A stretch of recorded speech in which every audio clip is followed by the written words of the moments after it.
All right, good morning, or good afternoon, good evening. It is my delight to greet you on behalf of the West Virginia Citizens Action Group. My name is Ronald English. I'm president of the Charleston branch of NAACP, and really looking forward to this presentation today. There had been an eruption the last time, but sometimes interruptions spur anticipation and participation. And I think that that's the reason for the number of participants that are already online in terms of what their interest is. This is a program that is being produced by the Truth and History of several, and the support by several organizations. And so without any further ado, I want to present Takaya Smith to greet us on behalf of one of the supporting organizations for this program.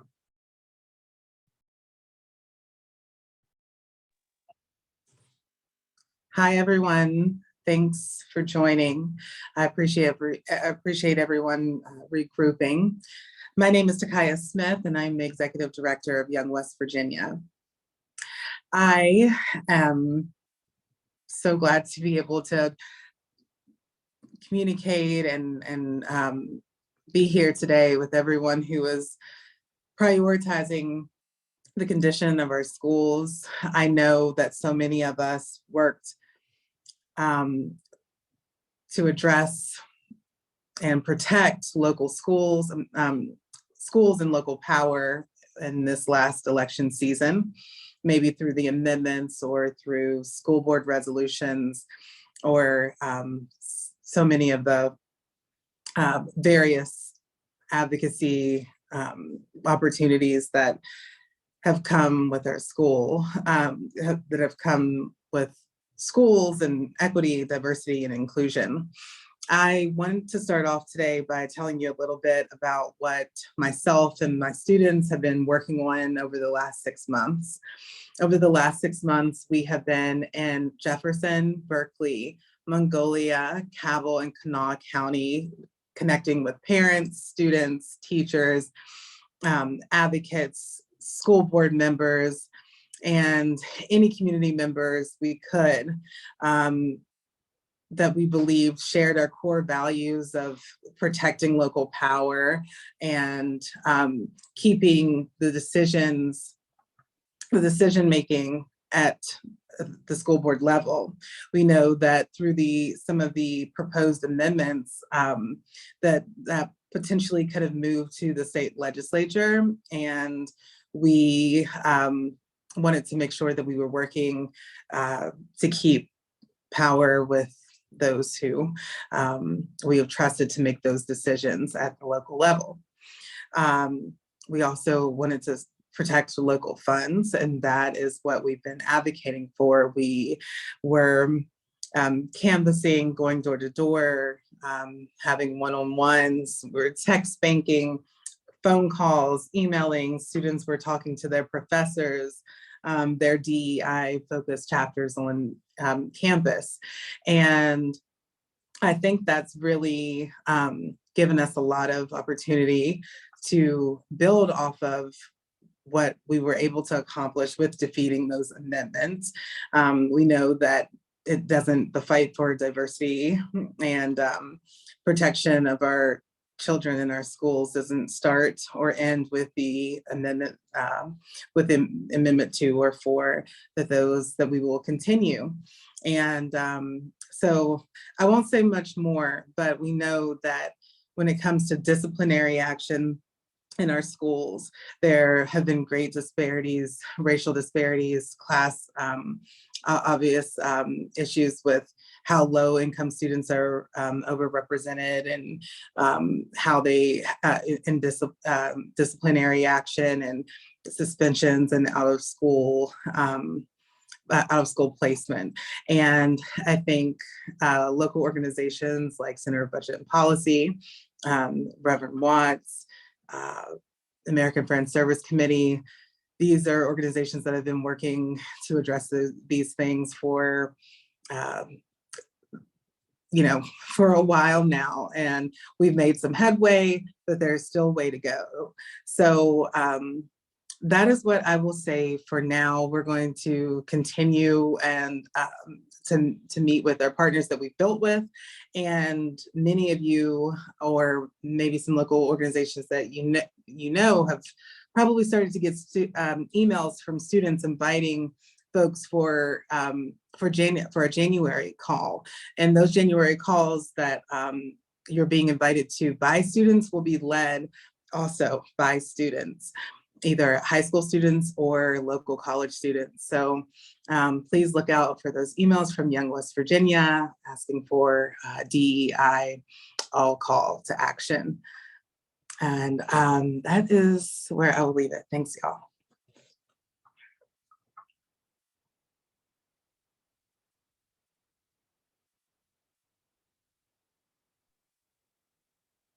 Sounds like that. Okay. Thank you, Takai. It's now my privilege to introduce the guest speaker. And again, we want to ask that you would be sure to share your name, city, organization, and why you have joined us today, because this is a real time for the connections that have been successful, but also how we can maximize those connections by way of what we are doing today and how we are reinforcing each other and resourcing each other in this process and in this work. I'm really delighted to introduce a friend who I've known over the years, but whose resilience and whose resistance and whose persistence has been a mark of inspiration for me, as well as others that he has been working with the Charleston branch of NAACP, and in coordination with and in from the inspiration of the work done by the Tuesday morning group. We have formed this kind of alliance over the years, and it really has really strengthened now because of the work that he is doing. And so I don't know anyone else that whose drive that I appreciate more and whose spirit I appreciate more than Reverend Matthew J. Watts, pastor of the Grace Bible Church, instigator, inspirator, inspiration, and just community activist and good friend. And Pastor Watts, delighted to have you again tonight.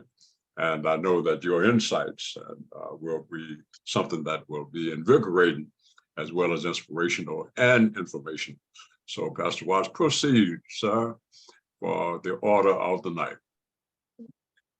Thank you, Brother English, for those kind words of introduction. I certainly value the friendship that we've had for over 40 years. And so we've been friends when we were both young. And now we're old. And we're old, and we're still friends. And I really value our friendship, because you can't find new old friends. I want to thank the Truth and History Group. I want to thank the Citizens Action Group, of course, the Charleston branch and NAACP, RiseUp, Young West Virginia, Takayat, and everyone else that's on the call who made this call possible tonight. I'm going to try to be expeditious with my time to move through a series of slides to try to set the stage for hopefully kind of a robust conversation toward the end. You know, in the Old Testament book of the Kings, you know, there was the great prophet Elijah, and then there was this young man, Elisha, who wanted a double portion of what Elijah had. And Elijah said, well, you got to stick around to see me when I get caught up. If you see me then, maybe you'll get it. So this is my last major campaign in terms of trying to advance a social justice issue. I believe the most important thing that I've ever worked on, and when you hear me speak about this, I think you start to see, for I believe that everything that I've ever worked on for the last 30 years trying to move a social justice issue and agenda, it culminates in this. And I'm going to try to lay some of it out tonight.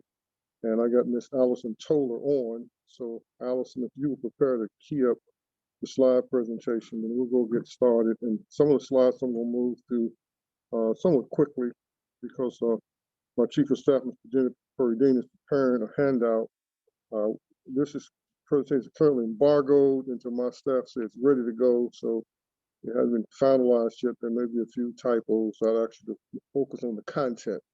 And But I call student school suspensions the silent underlying social condition, unrecognized, unaddressed, and not fully understood.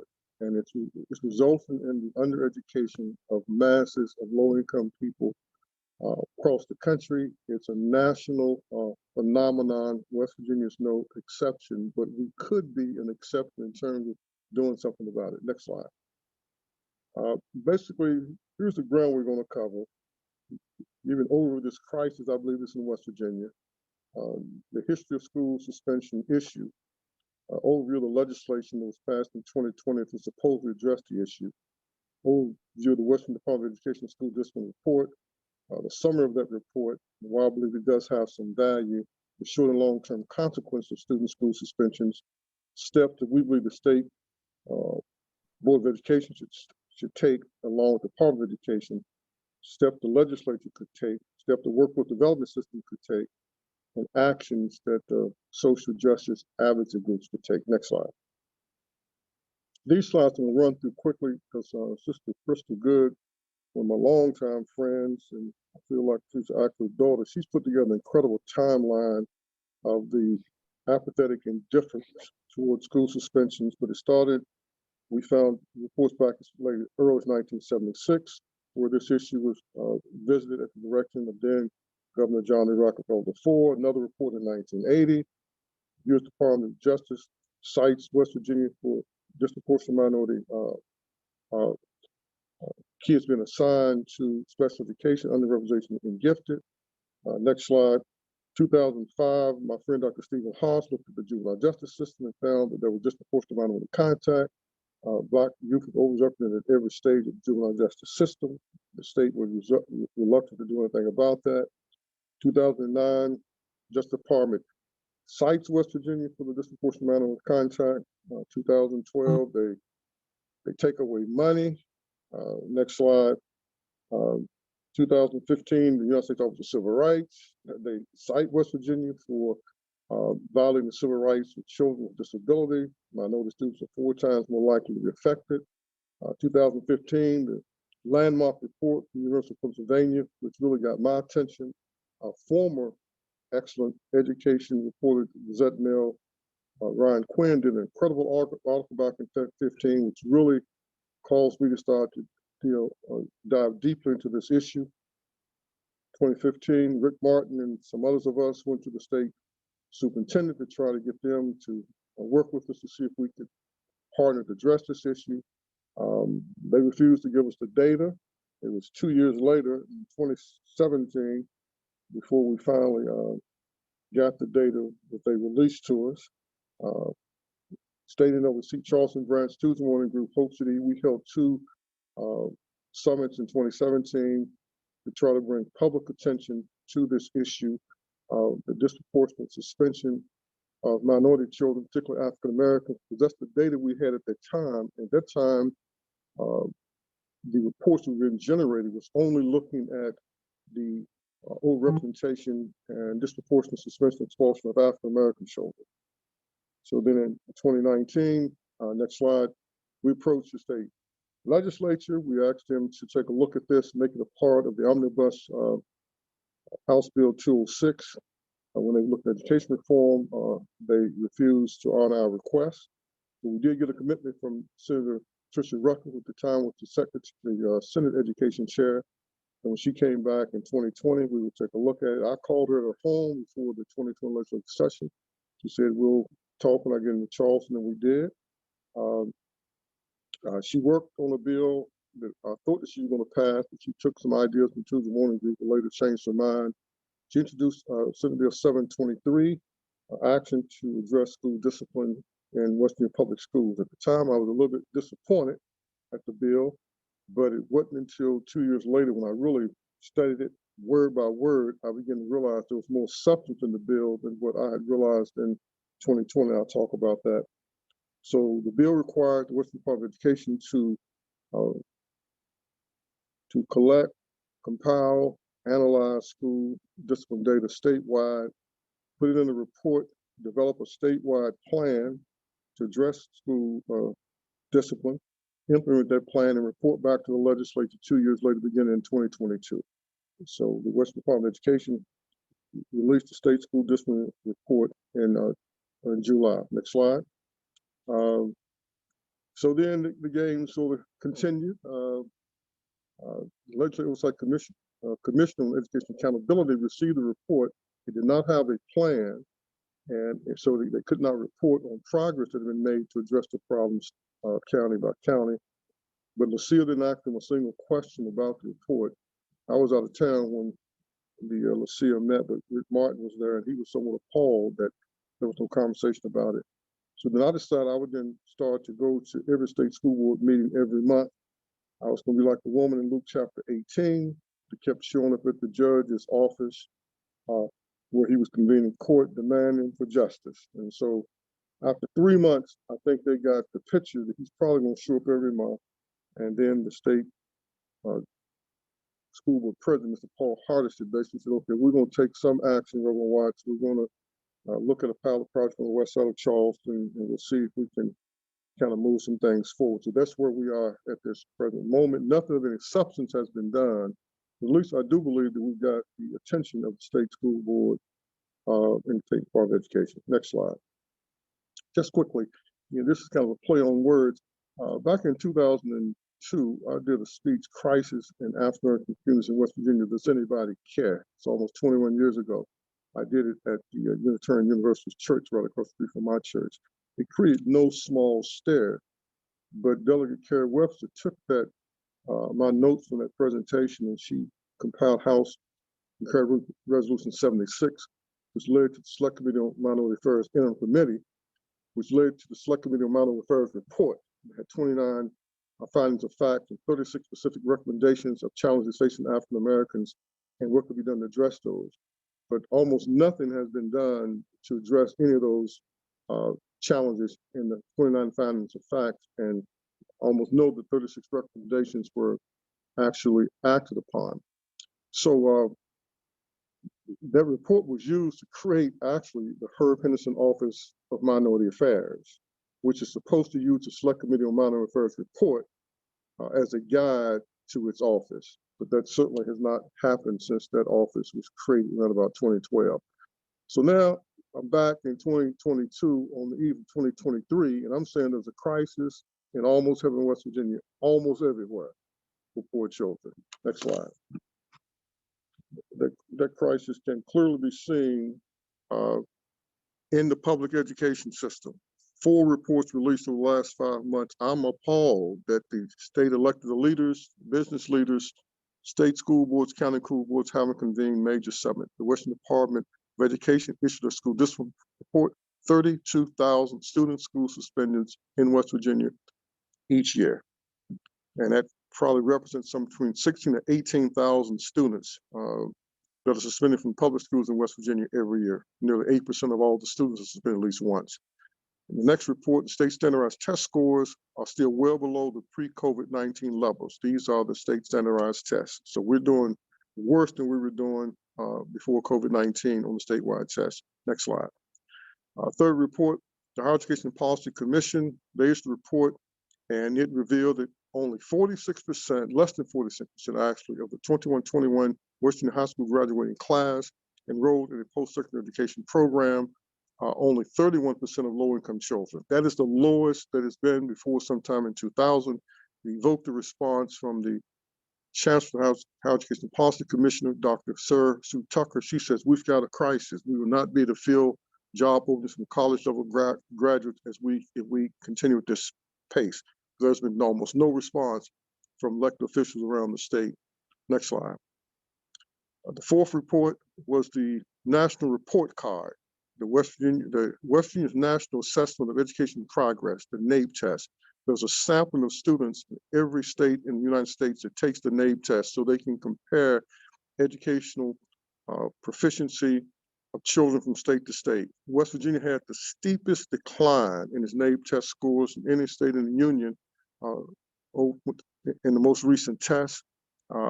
Since the test was last given in 2019, and our NAACP test scores are the second lowest in the nation, just barely above New Mexico. Next slide. Economic crisis, I don't need to tell you, we're one of the poorest states in the union, one of the highest poverty rates, one of the highest, lowest labor force participation rates, and that's been a chronic problem forever. Poor children are in crisis, education, economically. Next slide. Health crisis, West Virginia is ranked as the state, it's the most unhealthy state in the union, suffering from serious chronic diseases. And this was the case long before COVID hit, long before the opioid crisis. It's been exacerbated by opiate and by COVID-19. And the opiate epidemic has led to us now having the lowest life expectancy in the country. Next slide. Now, substance misuse crisis, I don't need to talk about that. We're the poster child when they talk with opiate addiction, opiate misuse, and overdoses and deaths. Next. Child foster care crisis, they come to Charleston every year, they talk about it, they do very little about it. We've got over 7,000 children in the child foster care system, one of the highest rates of our children population in the foster care system in the country. And there doesn't appear to be any improvement in sight because of the next slide. We just paid $1 million to some outside consultant to tell us that DHR is dysfunctional, silos, doesn't communicate, ineffective, and inefficient with this $6 or $7 billion a year budget. I think I just saw on the news that the DHR secretary may be retiring. So there's major reorganizations that are taking place there, but it's a bureaucratic nightmare. Next slide. So that's why I say we got a crisis in almost heaven, almost everywhere. And, you know, we've been studying, reading, talking about the juvenile justice system, which has its major challenges, adult prison overcrowding system. My good friend Tim DePiero, I think he's on the call. He's written eloquent op-ed pieces about it. He's trying to create some legislation, work with legislators to try to address the problem. Sure, it's light as shepherd. I see no improvement in sight. We continue to have a over prosecution, which leads to over convictions and over incarceration. And we continue to have one of the highest rates of incarceration in the country. And I don't see it changing anytime soon. Next slide. Housing crisis, we have one of the highest rates of home ownership. We have some of the poorest housing in the country. That's why when the floods hit southern West Virginia, many people are left homeless because they're living in these shacks. There's an extreme shortage of safe, affordable, energy-efficient housing in our state. There's a crisis in almost heaven in West Virginia, almost everywhere, for the 300,000 plus people in our state that live in poverty, particularly for those children. Next slide. And all this culminates, I believe, with the challenges with education. So that's why we've been so passionate about trying to push for real education reform for the masses, not what's been put forth by the Republican-controlled legislature, which is myopic education reform, which is exclusive education reform, which focuses primarily on charter schools for a few thousand children and Hope scholarships for a few thousand children, but no real reform that will improve the educational outcomes for the 250,000 children that remain in West Virginia public school system. So the bill that was introduced back in 2020, Senate Bill 723, addressing school discipline in West Virginia public schools, at the time we were disappointed because it wasn't robust enough, but we now believe we have something to work with. Next slide. So basically, you know, I'm not going to read it to you. It's a very modest bill. We'll send it. You can Google it. Three paragraph bill. Basically, the legislature is requiring that the State Department of Education, Western Department of Education, collect, compile, analyze school discipline lessons statewide, develop a report, develop a statewide plan, implement that plan statewide, collect data from the counties, and then come back and report to LaCIA in 2 years, beginning in 2022, what the outcomes were. Next slide.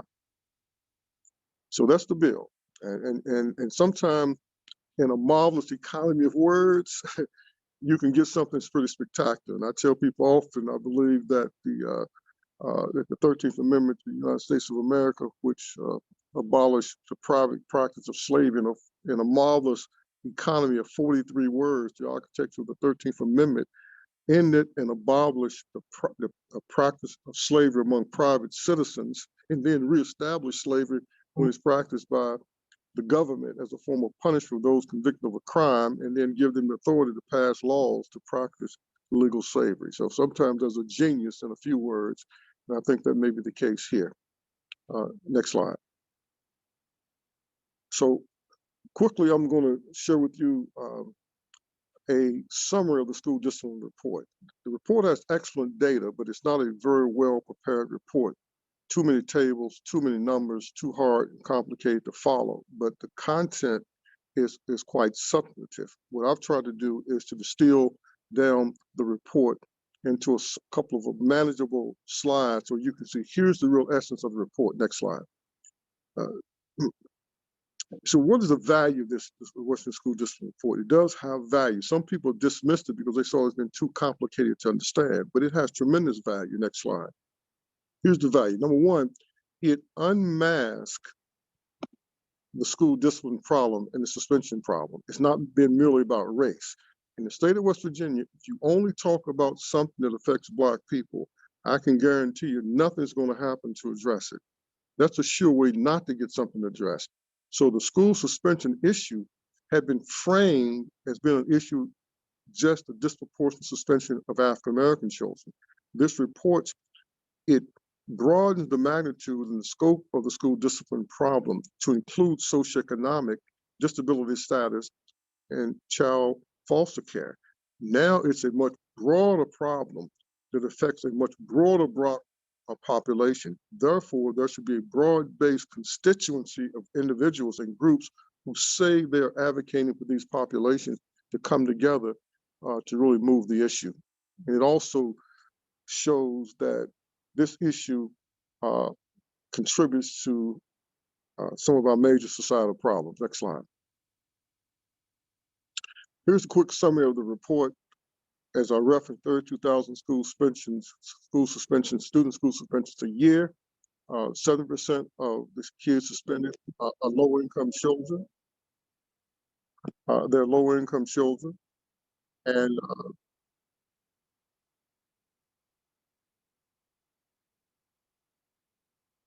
they're low-income. This one, sorry, I got something interrupting me here. Okay, they're low-income children, and that's the socioeconomic component that has been somewhat obscured by the overemphasis, in my opinion, on the racial component.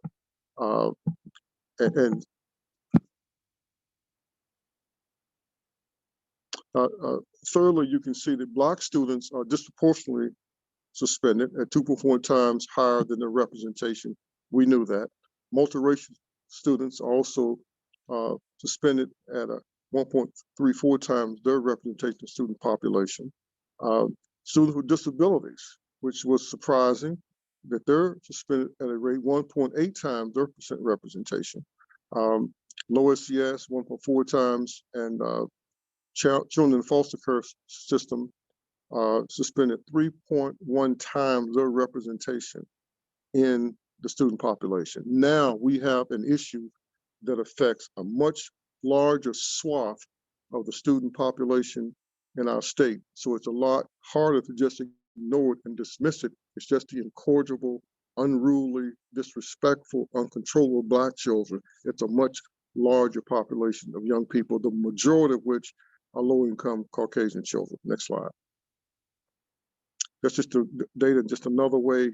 Each of the groups identified in red, each of the student categories, that's their overrepresentation in the suspension population. Next slide.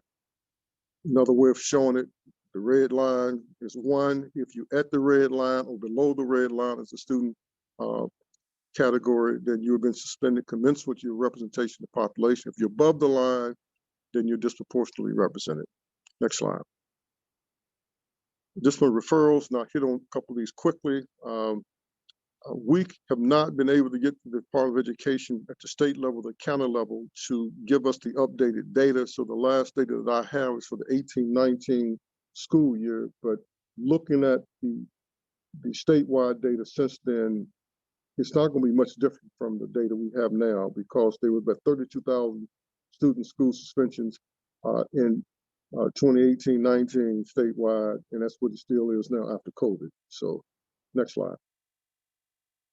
What this slide shows is the percent of each student category that's referred for discipline. So if you look at the graph there, you can see that Black children, 39% of all Black children, there were 40% of Black children in West Virginia school system are referred for discipline at least one time during the school year. So you can see that Blacks are the outlier. They're suspended they're referred for discipline much higher rates than any other student category, white, multiracial, the different groups that's identified here. So that's where it starts. It starts with disciplinary referral. Next slide. As you're looking at this by county, you can find your county. And I want you real students to look at this closely, then because I'm gonna ask you a question coming up. And I might want to, is there anything that jumps out to you on this? Note that in all these counties, and we were looking at back then at the 15 counties that have the highest African American population. So 15 counties, 90% of all children reside in 15 counties, okay? And so that's why we were looking at that time separated by race. So the blue is the Black children, the gold is the white children, and that's the percentage of those children that are referred in those counties for discipline. So you can see these poor counties, Mercer County and McDowell County, nearly 60% of their Black children are referred for discipline at least one time during the school year. Now, what jumps out at anybody? Anything to jump out on you? Let me tell you what it is. Look at institutional programs. Institutional programs is the only place where Black children and white children are referred for discipline at almost the same rate. In the institutional program are the children that are confined, that are locked up in juvenile detention facilities, where the Department of Education provides the programming. So that's the only place where Blacks and whites are referred for discipline at just about the same rate. In fact, whites are actually disciplined slightly higher than Black. Next slide.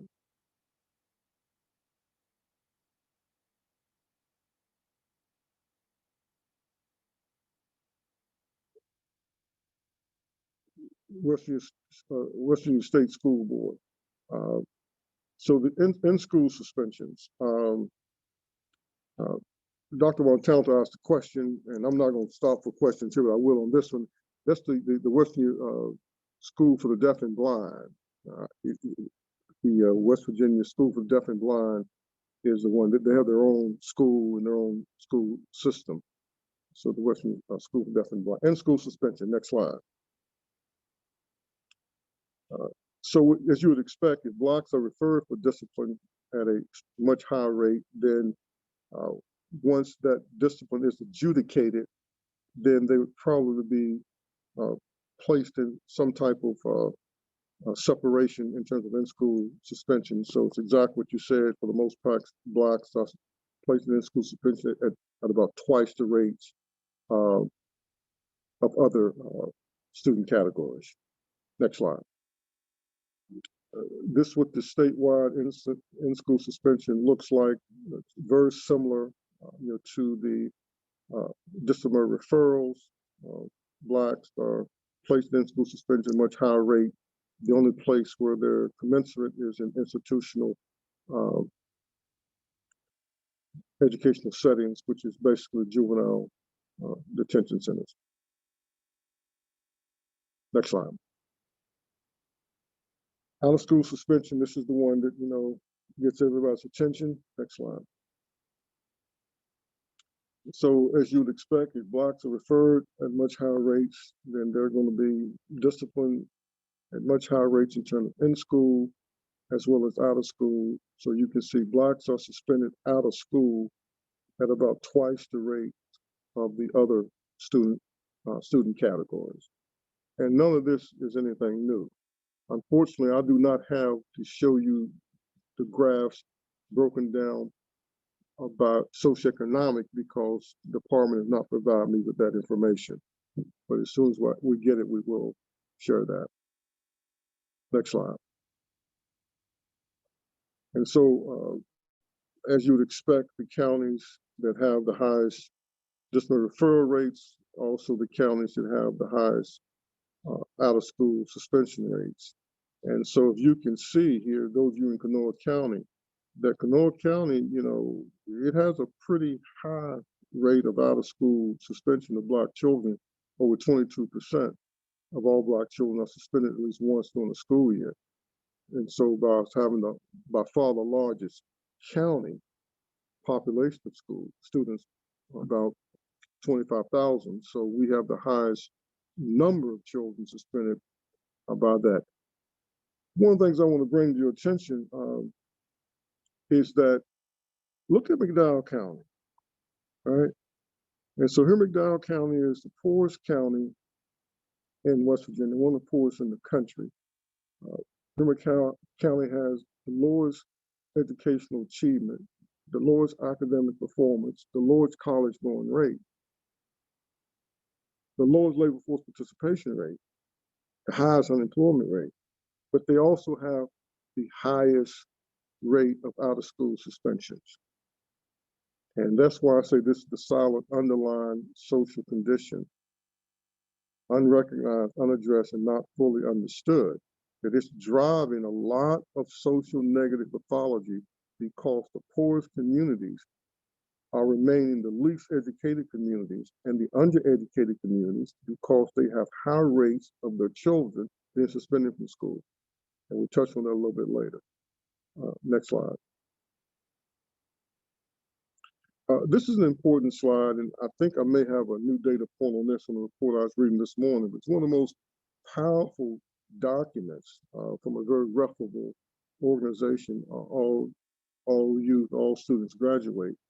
And what it shows is the impact that school suspensions has on students, lowering the probability they will graduate and go into post-secondary education.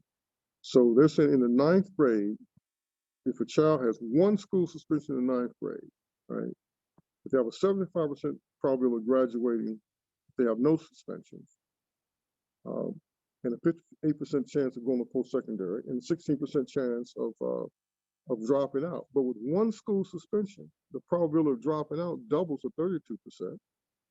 The probability of graduation drops from 75 to 52%. And the probability of going on to post-secondary education drops from 58% to 39%. And with each school suspension, the probability of dropping out increases, the probability of graduating decreases, the probability of post-secondary education decreases. That's why I call it the silent underlying social condition. It has an impact much more severe than what people would realize. And there's a plethora of data to support this. And that's why we're just concerned that for 7 years, we've been unable to really get the state school board, State Department of Education, legislature, local school board, and even most people to pay attention to this issue. Next slide, and I'm almost through. So quickly, I hit these short and long-term consequences of excessive discipline suspension. It lowers academic achievement, i.e. the achievement gap, kids missing too much instruction, high rates of school absenteeism, more academic instruction missed, high rates of truancy because each unexcused absence with a suspension it goes to a truancy. 10 unexcused absences, the school system can file a petition against the parent and the student and bring them into the juvenile justice system. So next slide, high rates of entering the juvenile justice system because the #1 status offense bringing kids in the juvenile justice system is a school suspension. High rates of kids dropping out of school because they fall so probably high rates of not going to post-secondary education, high rates of youth graduating from the schoolyard to the prison pipeline. This is not just some anecdotal statement. I just read a report, Bowling Green State University and Eastern Kentucky University did a longitudinal study of 7,000 children over a 6 to 7 year period, and they concluded that school suspension was the primary factor that predicted who would move from the school to the prison pipeline. Next slide. High rates of unemployment, underemployment, high rates of poverty because of low labor force participation, high rates of poor community and population health. Dr. Montalto's on the call. He knows from a bunch of research that the two number one predictors of how healthier people will be is their income level and their education level.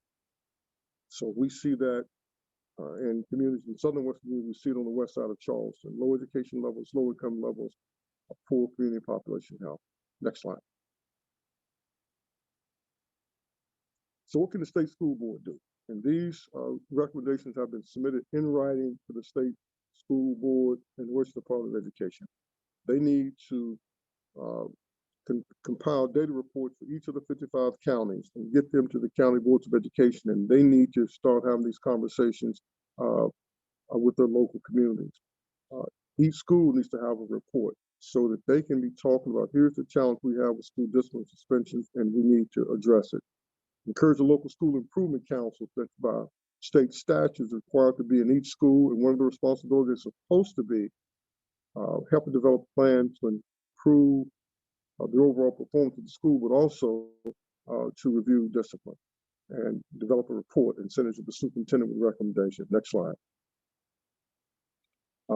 The state needs to convene a statewide summit, virtual, and they need to lay this out to the public, like I'm trying to do, but they need to lay it out because they're the one that compiled the report. And they encourage each local county board of education to do the same thing. And we're encouraging them to support our efforts here on the west side of Charleston to create a pilot project to serve as a template for the rest of the state. Next slide. What can the Washington legislature do? They can do what they are capable of doing. They should allocate funds to the State Workforce Development Board to address some of the strategies I'm going to show you in the next slide. We're swimming in money, $1.2 billion in budget surplus, between $500 million and $700 million left, $700 million left in the ARPA allocation. The legislature convened public hearings during the legislative session and require the State Department of Education to come and give a report to them about what they're doing to address this issue. And we're encouraging them to amend Chapter 18-243 to require Washington Department of Education to give a report every year instead of every 2 years and report during the interim periods. Next slide. These are things the Workforce West Virginia should do. Most of you aren't even familiar with who they are, but their meeting is tomorrow. You could probably listen virtually. They got money, they got resources, and they got a charge from the federal government. They're supposed to be targeting the most at-risk youth in a community between ages 14 to 24 to help them to get education, job training that will lead to employment.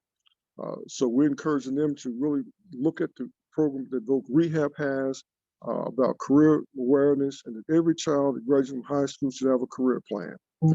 Number two, they should identify funds, the funds and the opera fund between $500 million and $750 million. And we need to have a robust summer work academic enrichment program for in-school youth, like I participated when I was a kid, some 50 years ago. Next slide. They should develop a special pilot project that targets these kids that have been suspended, that's way behind academically, because we need to give them a lot more help to try to increase their education levels. And they could develop and implement a special project to target these young adults who kind of fell out of school, quit school. It's called these disconnected youth, over 50,000 of them that are wandering around the state, not in school and not working and not have a plan of what they're going to do. Next slide. They should partner with local schools to try to address the suspension problem with resources that they have. And they should develop, I believe, a Promise Scholars internship. Our brightest kids are in the history program, Health Science Technology Academy. They're in the Upward Bound program, and they're in the Promise Scholars. And we need to be trying to connect them to internship to try to get them to stay in West Virginia when they graduate from college. Quickly, give me 3 more minutes. Next slide. Actions that education advocacy groups should consider. This is you and me. Letters to the State Board of Education and Department of Education encourage them to embrace the Tuesday Morning Group's plan. Just what I laid out to you. about them doing a statewide summit, them developing these reports for the state and for local schools, and for them taking the lead to advance this issue. 4 letters to the Senate and House Education chairs and encouraging them to amend 18243 that would require the state to Department of Education to give a report every year, and to allocate funds to go to local community-based organizations to help them develop after-school programs, weekend programs, summer enrichment programs to really try to work with these kids, and encourage the governor's office, House Speaker, and Senate President to look at a pretty comprehensive plan, which we'll talk about later time, that the Tuesday Morning Group has submitted to the governor, House Speaker, and Senate President, and the minority leaders as to how these opera dollars could be allocated around the state in the most distressed areas to build community capacity. Next slide. And then this is going to require a top down and a bottom up. At the end of the day, every child is suspended from a local school. The county boards approves expulsion, but the authority to suspend kids and discipline kids is at the local school level.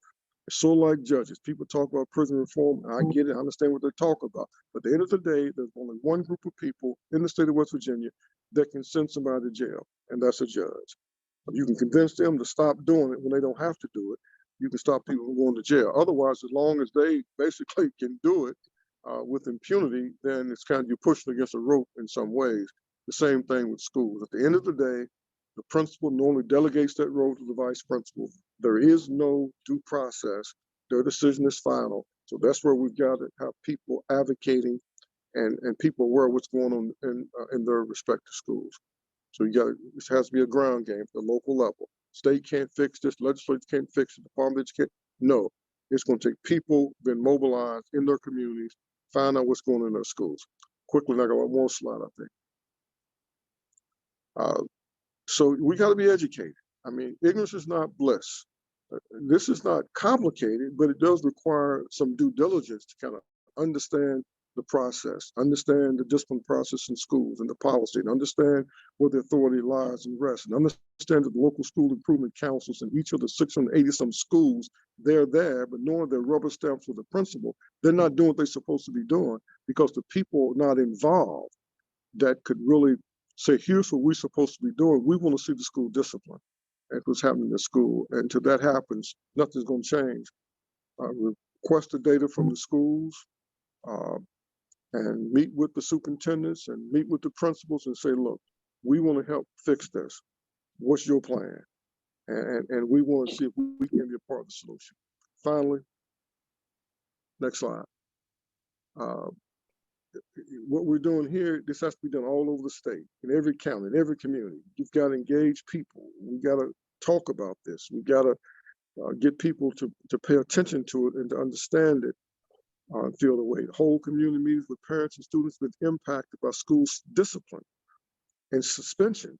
People think this is a few kids. No, it's thousands around the state, right? Every year, it's hundreds every day. But these people are led to believe that they just got the bad kids, and it's not. There's a whole lot. And these people, we can get these parents talking and telling their stories. We're going to be surprised at what's happening to some children. My friend Rick Martin is on the line. He could tell you stories of where he has gotten involved and where kids were being suspended for 10 days. And once they saw that the kid had an advocate, they reversed the suspension. Mobilize people. We got to start not being afraid of these kids. We got to work with the kids that need the help. All right. So lastly, we got to educate ourselves. We got to educate the people, the public, the parents, community-based organizations, faith-based leaders. We got to educate them on this issue. We got to advocate for our children, and we got to agitate the system, the education system and the political system. Without advocacy, without education, they're not going to change. This has been normalized. This is accepted. They don't see that we're undermining ourselves because we're depleting our labor force. They don't see that over time, this is unsustainable. They really don't get it. And we're trying to make these economic arguments. We're trying to make these sociological arguments that we're weakening the society, that we're undereducating entire communities that can never be developed because the people's education levels are so low, and that these people are going to be unemployed, underemployed, and they're going to be sick, and they're going to be a lot of them on drugs, and it's just going to be a cycle. But until we can persuade them to do out the goodness of their hearts, we got to use the law, and we got to use the power of our collective influence.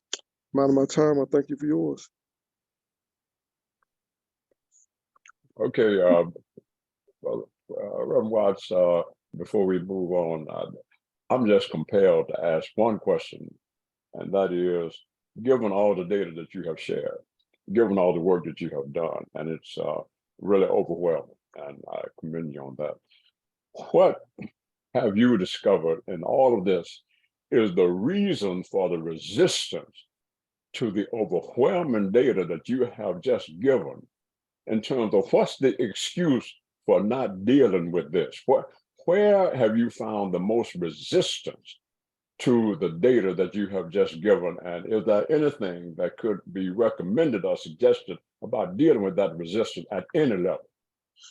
At the different levels, at the highest level of the Western Department of Education and the Western Board of Education, they just don't know what they don't know.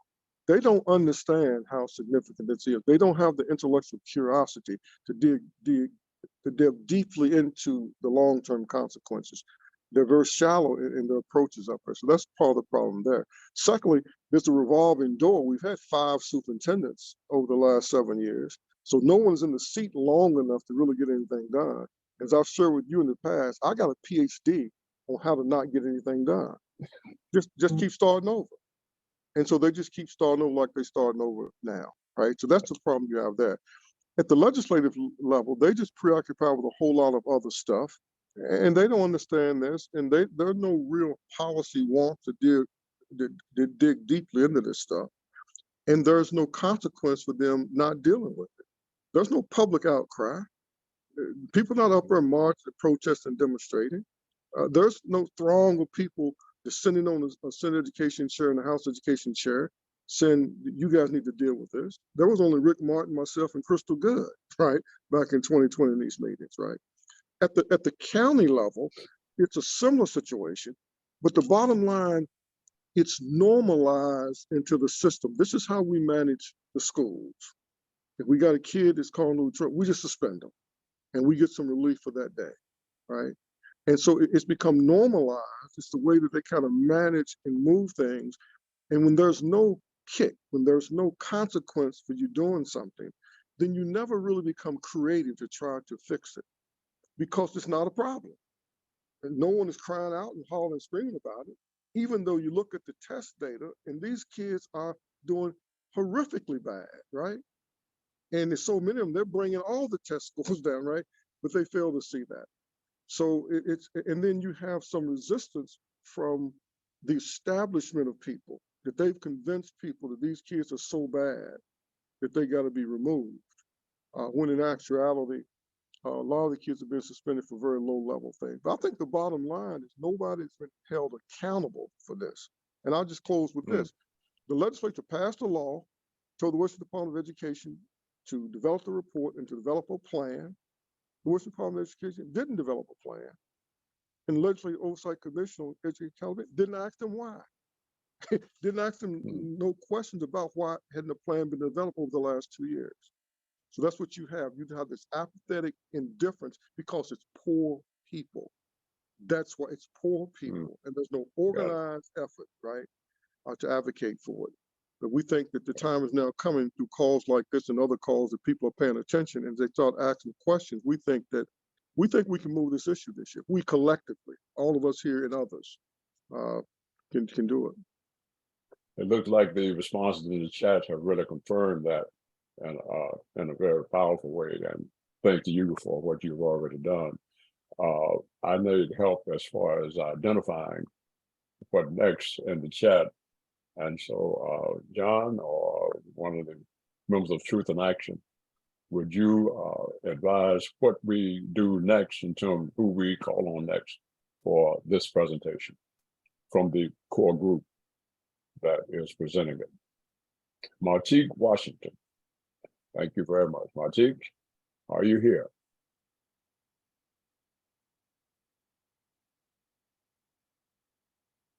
Martique, are you here?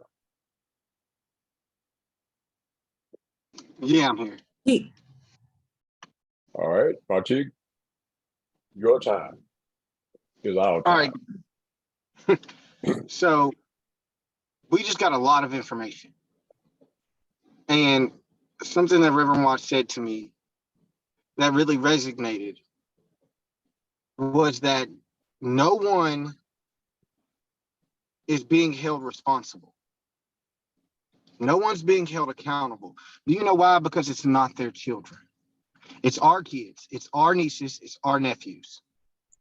And we need to take responsibility ourselves for dropping the ball.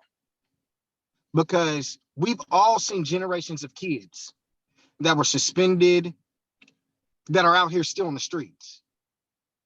Everybody on here got somebody they know that was suspended so much that they either dropped out, That's right. moved away, or they're out here dead because there was no other options for them. So as a community, as a whole, we need to, and I'm not saying we have to get out here on the streets and scream and yell that it's our fault, but we have to take accountability. We dropped the ball. We are allowing them to do this to our children. I don't have any kids personally, but I love every kid I see, every kid I've ever met. So we need to pick up the ball. If it's taking protests down there to the Board of Education, if it's going to the legislator, if it's sending letters, if we can, and I'm not trying to say that make this a big, huge political thing, but if we can send all these messages and do so many things for Joe Biden and try to get Joe Manchin, what about our kids? What about the future? Talk, Martique. So we need to pick up the ball and we need to make the change. We all need to do more in our community, and that includes me. I'm right here a block away from West Side Middle. So I can definitely go up there and reach out to the principal and see if we can't get with other people to figure out if there's a different path. Because if we're seeing that suspending children isn't paying off in the long run, why are we still doing it? We saw that seatbelts were needed, so we required every car to have them. Whether you like it or not, you have a seatbelt in your car. So we definitely should be doing better for our children, and we should be making noise at every turn, every chance, every time you're on TV, something. We need to show some type of representation that we're standing up for our kids. Because if we're not going to stand up for our kids and really put work in on it, they're not going to believe that they can be anything that they want to be. They're not going to believe that they can do anything because the system is built telling them that they're not. So that's all I have to say. We all need to get together and figure out a way to make these changes for our kids because they are our future. We see that suspension does not work, so we need to definitely make a difference. Amen, bro. Thank you, guys. Amen. Thank you, Martique. Thank you, Reverend Watts has provided the information. Martique has just provided the inspiration for getting it done. And I appreciate his enthusiasm as well as his commitment to really inspire to get the work done that we see needs to be done. All right, Takia. Yeah, I just wanted to quickly thank you, Martise. I appreciate that. And we need to keep that energy up. And I'm not going to go. I just have a few brief things to say. I really wanted to shout out some of the people on this call. I know we are in a webinar style, to be able to get through our call, and we'll probably work on that as we go on. But like I put in the chat, I left some names there because the thing is that many of us are already working on diversity, equity, and inclusion. It's a matter of staying connected and staying focused for a collective goal. I also wanted to shout out Campaign for Our Shared Future. We've partnered with this national organization. They've supported our students as they've carried equity-centered conversations with educators, staff, and community members in ways that demonstrated how these matters affect us all. We have, they've also helped in other rural areas with similar issues. So In that list, you'll see Mr. Green. He is leading the Black Parents Association in Jefferson County. He's been a champion of exactly what we're talking about, making sure that parents feel supported, protecting our students, and exactly what some folks said, what Reverend Watt said. Some of these things are go differently for our students when advocates show up. So Mr. Green, Travis Williams with Berkeley County, Dr. Alfonso. I just wanted to just shout out some of those people, these students that have, it's taken a lot of courage, because this is the last thing I'll say. This is sensitive subject matter that they have to take to folks that have to have everyone's interest in mind. So the messaging and how we communicate it matters. Thanks, y'all. As you could hear, the question I have right quick is, are the comments in the chat going to be available after this call? Because there are some comments that have requested to speak. We may not be able to do that, and if somebody gives me a direction about who it is from the panelists that would recommend someone to speak. But if we have some of the comments reserved from the chat, or make this available, and I think the recording may be available after this, after the conclusion of this particular event. So I thank you for your patience, and I really appreciate the responses that have come both to Reverend Watts and to Marquette Washington. All right. Reverend English, we Yes. have a couple of direct questions. Do you want to field them before we end up? And it's my understanding that all of these things will be archived and copied and available on Facebook, for example. Right. John, would you recognize those questions, since you probably see them better than I? Sure. Yes, I will give, and then most of them really go to the Reverend Watts. All right. One is for clarification from Jenny Williams. Reverend Watts, did you say that 90% of all school children live in just 15 counties, or was it 90% of all Black school children? 90% of all Black school children live in those 15 counties I had there, but roughly 50% of all children live in those 15 counties. The most populated 15 counties got about 50% of all children, and 90% of those in those 15 counties are Black children. Okay. John Doyle asks if that it's a few years ago, it was estimated that there were about 10,000 homeless students in the school system. Do we have any updated information on that? And are there any insights about how that might be interacts with racial disparities in discipline? John is always on point and extremely insightful. There's a stacking effect that takes place. So low-income children are spending at a higher rate. So then if you're low income and you're Black, it multiplies. If you're low income, you're Black, and you have a disability, it's multiplied. If you're low income and you're Black and your child foster care system, it's multiplied. If you're low income and you're Black and you're homeless, yes. That homeless population is probably one, and I'm asking for that data because they have the kids that are homeless. They probably could run a query and actually tell us what is the rate of suspension for homeless kids. That's a very insightful observation, and we'll try to get that data. The others are mostly comments. There's some recommendations about feeling that we need to get more people of color in classrooms, especially more Black teachers and administrators. And let's see, what else? And we have to encourage students to, Nancy Klein says we need to encourage our students to take advantage of the Grow Your Own program. I'm not familiar with that. Or any of the panelists can explain that, perhaps?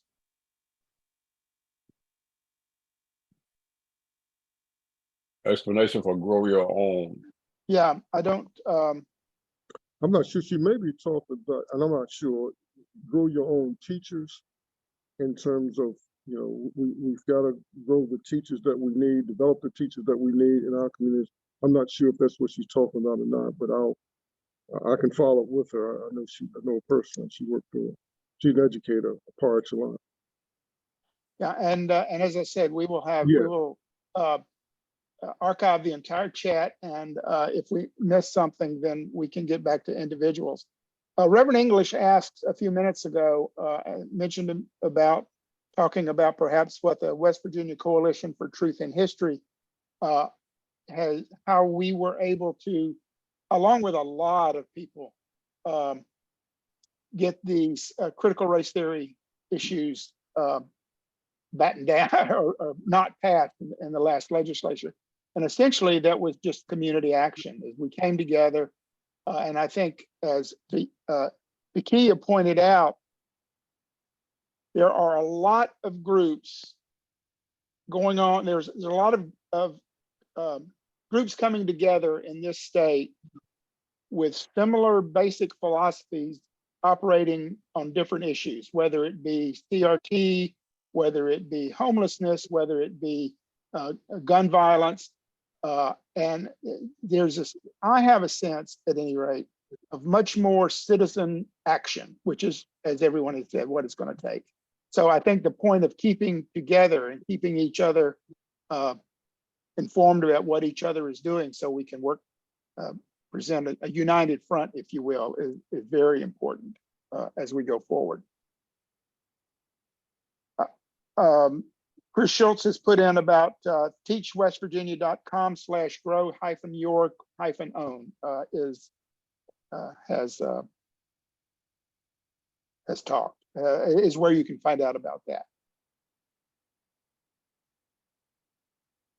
That's all the direct questions I can see as we have moved through there. So I'm done. All right. The recording will be available on the Facebook page. I think that's already in the chat room, so that you can see that this recording will be available. Matthew, can I have just a final comment before we get on? go right ahead. And I will be brief.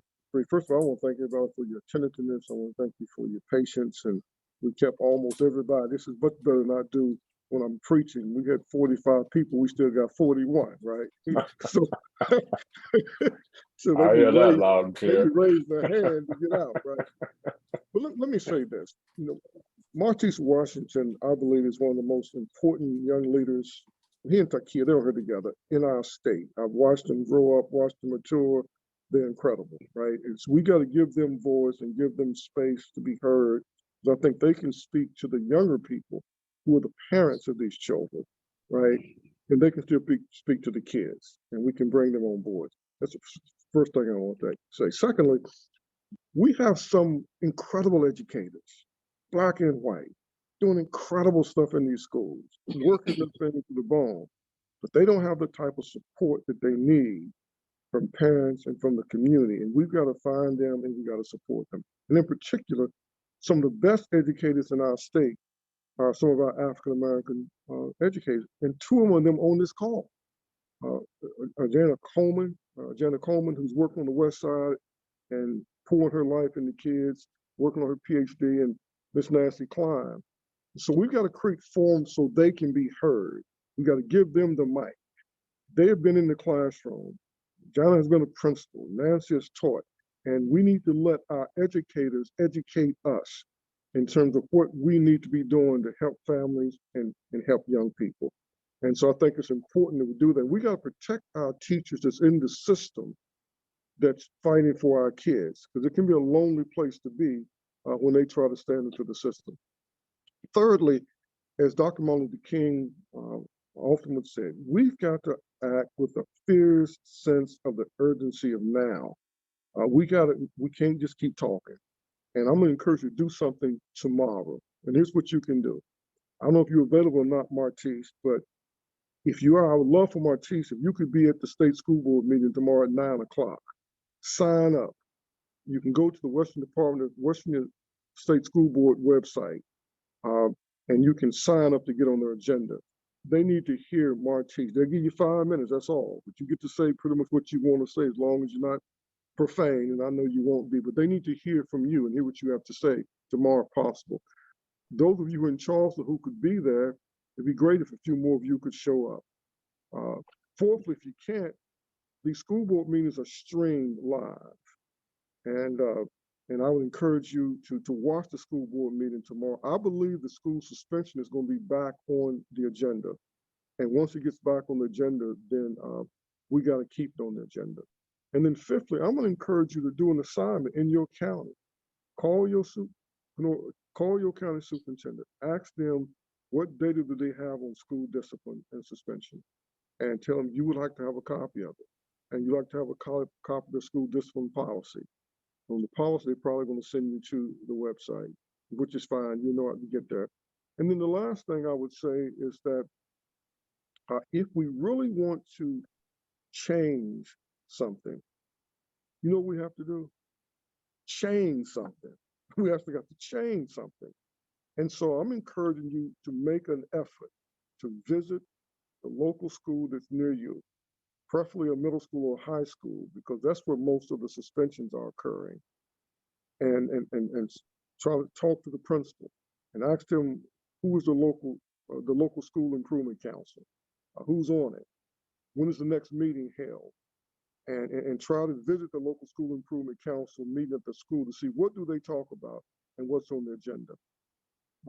These are places where we're going to start. And when I said educate yourself, the only way to educate yourself is going to the school board meetings, you know, and when they see that we're being educated, then your education is going to inform you as to what you can do as an individual and inform you what you can do possibly, you know, as a group. And lastly, if anybody's interested, probably about 8:30, anybody want to join me? I'm going to probably go live on Facebook, and you can join me for a conversation. I invite you to come in and to talk to me if you would like, just to try to keep this thing moving forward. And I believe that we've had some press covering this this evening, and I look for opportunity to respond when things are in the press about it, and commend the press, you know, for highlighting this issue. And then lastly, keep your eye on Black by God. Black by God newspaper. My good friend, Crystal Good, she's been involved in this from the beginning, right? When we were trying to figure out what was going on with kids, when she worked with me back in 2002, 2003, but she was at the legislature in 2020. We were trying to get the legislation passed, and she's followed this thing, and she's doing an excellent job with her newspaper and with her website. Go to Black by God to keep the people informed about what's going on with school suspension. So those are specific assignments that we can do. And then when we come back again, hopefully shortly after the first of the year, we'll have a game plan and in terms of how we move forward with the legislature. Thank you, Matthew. Thank you.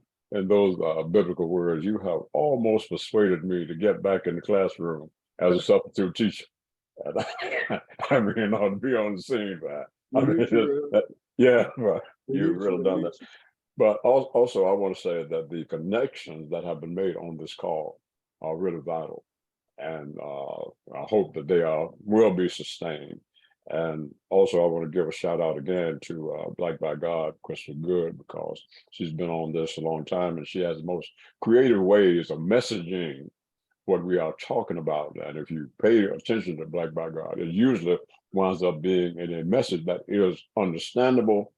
It has impact.